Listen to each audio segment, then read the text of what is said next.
দেখো বন্ধুরা, আজকে আমি তালের বড়া বানাচ্ছি, তাই তোমাদেরকে একটু শেয়ার করছি। তোমরা দেখো কি কি দিয়ে আমি তালের বড়া তৈরি করছি। এই দেখো তালগুলা হয়ে গেছে, আর এই যে কলা কলা দিয়েছি, একটু লবণ, এই দেখো বন্ধুরা লবণ,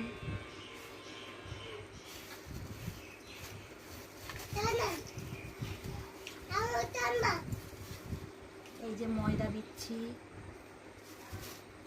এই দেখো বন্ধুরা ময়দা দিয়ে দিলাম।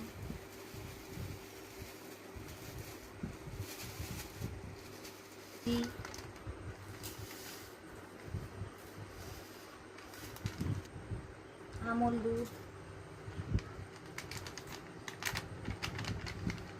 এই দেখো বন্ধুরা চিনি, একটা ডো তৈরি করছি। এই দেখো বন্ধুরা, ভালো করে মাখিয়ে নিতে হবে।